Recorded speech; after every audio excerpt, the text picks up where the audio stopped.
अस्सलाम वालेकुम, मेरा नाम है डॉक्टर मरीम सुल्तान और मेरे साथ हैं doctor Fahim Usman Sunehri, assistant professor और हेड ऑफ नेफ्रोलॉजी डिपार्टमेंट। जी सर, कैसे हैं आप? वालेकुम सलाम। जी मैं ठीक। आज हम डॉक्टर फहीम के साथ अपनी पिछली वीडियो यानी उसके पार्ट 2 के बारे में डिस्कशन करेंगे, जिसमें क्रॉनिक किडनी डिजीज़ की कॉम्प्लिकेशंस, इससे बचाव के लिए एहतियाती तदबीर और इसके ट्रीटमेंट के बारे में डिस्कशन करेंगे। जी डॉक्टर फहीम, आप बताएं, क्रॉनिक किडनी डिजीज़ जैसी मूजी बीमारी की क्या कॉम्प्लिकेशंस हो सकती हैं? जी डॉक्टर मरियम, जो CKD क्रॉनिक किडनी डिजीज़ है, ये एक मूजी और मुस्तकिल बीमारी है। इस वजह से इसके साथ बहुत सी कॉम्प्लिकेशन जुड़ी हुई है। सबसे पहले इसमें पेशेंट्स में खून की कमी होना शुरू हो जाती है। नंबर 2, खून में तेजाबियत फैल जाती है। नंबर 3, पेशेंट्स की बोन्स वीक होना शुरू हो जाती हैं, जिसे मिनरल बोन डिजीज भी कहते हैं। इसके अलावा पेशेंट का वजन कम होना शुरू हो जाता है, उसकी मसल की ब्रेकडाउन स्टार्ट हो जाती है। इसके अलावा उसका ब्लड प्रेशर बढ़ना शुरू हो जाता है, उसके जिस्म में पानी ज़्यादा हो जाता है और दिल की बीमारी के होने का खदशा बढ़ जाता है। इसी तरह फालिज होने का खदशा भी बढ़ जाता है CKD के पेशेंट्स में। जी डॉक्टर फहीम, आपने तो इतनी खतरनाक कॉम्प्लिकेशंस बताई हैं। सर, अब इस खतरनाक यानी मूजी बीमारी से बचाव के लिए कुछ एहतियाती तदबीर भी बता दें।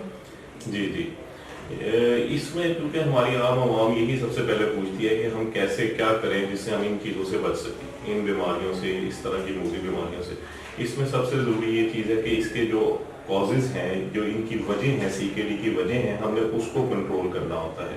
उसमें सबसे पहले वही डायबिटीज़ अगर किसी को है तो वो अपनी टाइट ब्लड शुगर को टाइट कंट्रोल रखे, जिसकी जो फास्टिंग में रेंज ये है कि 110 तक रखे, 110 मिलीग्राम पर डेसीलीटर, और रैंडम जो खाने के 2 घंटे बाद वाली शुगर है वो 160 मिलीग्राम पर डेसीलीटर से कम रखे।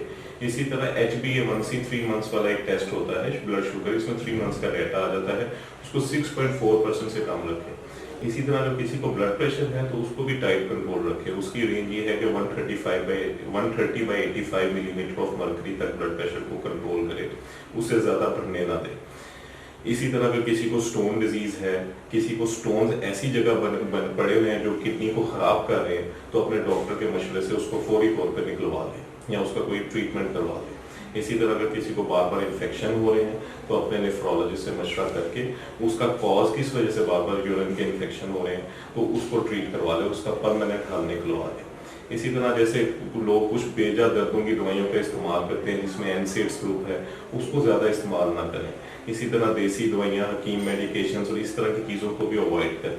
अगर किसी को कोई nephrotic syndrome, glomerulonephritis, nephritic syndrome या क्रोनिक इंटरस्टिशियल नेफ्राइटिस जो किडनी के अंदर की बीमारी है, या जैसे किडनी में थैलियाँ बन जाती हैं, किडनी की कुछ मोरूसी बीमारियाँ होती हैं, वो अगर पता लग जाए तो उसका टाइमली अपने नेफ्रोलॉजिस्ट से इलाज करवाएं ताकि वो बढ़ ना पाए और उसको CKD में जाने से रोका जा सके। जी सर, अब ये बताएं कि इसकी ट्रीटमेंट यानी इसका इलाज क्या है? जी डॉक्टर मरियम, इसकी जो ट्रीटमेंट और मैनेजमेंट है उसको हम 2 पार्ट्स में डिवाइड करते हैं। एक, सबसे पहले जो इसके कॉजेज़ हैं हम उनको एक कंट्रोल हद तक रखने की कोशिश करते हैं। जैसे पहले मैंने बताया कि अगर शुगर है तो उसको कंट्रोल करें, ब्लड प्रेशर है तो उसको कंट्रोल करें। जितना हम इसके कॉजेज़ को कंट्रोल करेंगे, CKD बढ़ने से इतनी जल्दी नहीं बढ़ेगी, उसको हम स्लो कर सकते हैं कि इतनी जल्दी ना बढ़े और कुछ साल पेशेंट्स के निकल जाएं कि ये कहीं डायलिसिस में या किसी और चीज़ पे ना जाए। इसी तरह जैसे अब शुगर, ब्लड प्रेशर, स्टोन्स, इन सारी चीज़ों को हमने एक कंट्रोल तरीके तक कंट्रोल में रखना है। और उसके बाद क्या होता है, दूसरा पार्ट है। दूसरे पार्ट में हमें इसकी कॉम्प्लिकेशंस को मैनेज करना होता है। कॉम्प्लिकेशंस क्या होती हैं? वही जो मैंने आपको जैसे बताया, जैसे खून की कमी हो जाती है, पेशेंट आपके पास आता है, उसको एनीमिया होता है, खून की कमी होती है, उसमें फिर हम उसको आयरन दे देते हैं, ब्लड लगा देते हैं, आयरन ओरली दे देते हैं या इंजेक्शन की सूरत में दे देते हैं। या एक हार्मोन होता है एरिथ्रोपोएटिन, जो कि किडनी से बनता है, नॉर्मल बंदों में वो बनता है, लेकिन जब पेशेंट CKD का हो जाए तो उसमें एरिथ्रोपोएटिन किडनी से बनना बंद हो जाता है। फिर हम एरिथ्रोपोएटिन उसको बाहर से देते हैं। इससे हम उसकी खून की मैनेजमेंट कर सकते हैं, खून जो की कमी हो रही है उसको हम मैनेज कर सकते हैं। इसके अलावा आपने जो खून में तेजाबियत हो जाती है उसके लिए भी हमने को मैनेज करना पड़ता है। लाइक हम उसको फिर सोडियम बाइकार्बोनेट देते हैं, चाहे वो हम इंजेक्शन की सूरत में दे दें, चाहे हम टैबलेट देते हैं जो सोडामिंट की एक गोली आती है, या अगर किसी के खुदा ना खासा डायलिसिस हो रहे हैं तो वो डायलिसिस भी उसको रिप्लेस कर देता है। इसके अलावा जो हड्डियों की कमजोरी हो जाती है किडनी पेशेंट में, जिसे CKD मिनरल बोन डिजीज कहते हैं, इसमें क्या होता है कि हम 3 टेस्ट कराते हैं, calcium, phosphate, PTH, parathyroid hormone. तो हम इनके मुताबिक फिर पेशेंट्स को कुछ मेडिकेशंस देते हैं, लाइक कुछ फॉस्फेट बाइंडर्स होते हैं, इसी तरह एक्टिवेटेड विटामिन D होता है, जो इन चीज़ों को मैनेज करके एक नॉर्मल रेंज में रखने की कोशिश करता है और जिससे हम पेशेंट की हड्डियों को कमज़ोर होने से बचा सकते हैं। इसके अलावा पेशेंट्स के हार्ट की डिजीज़ क्योंकि इसमें बढ़ जाती हैं CKD में, इसलिए हर CKD के पेशेंट को साल में एक दफ़ा एकोकार्डियोग्राफी लाजमी करानी चाहिए ताकि हमें उसके हार्ट के स्टेटस का पता लगता रहे। इसके अलावा जो फ्लूइड पेशेंट की बॉडी में ज़्यादा हो जाता है, उसके लिए हम फिर पेशाब आवक दवाइयाँ दे सकते हैं पेशेंट्स को, या फिर अगर किसी का डायलिसिस हो रहा है तो हम उसके फ्लूइड को उससे भी रिमूव कर सकते हैं। इसके अलावा पेशेंट्स को अक्सर नोजिया, वोमिटिंग, एनोरेक्सिया यानी भूख कम लगती है, उसके लिए भी हम उनको फिर कुछ जैसे PPIs हैं, मेप्राजोल जो मैदे की तेजाबियत को कम करते हैं वो दे देते हैं, या मोटिलियम वगैरह जिससे उसकी मोटिलिटी गट की मेंटेन रहे और उसको ज़्यादा वॉमिटिंग ना आए, उन चीज़ों का भी इस्तेमाल किया जा सकता है अगर पेशेंट्स को बहुत ज़्यादा इस तरह के सिम्टम्स आ रहे हैं।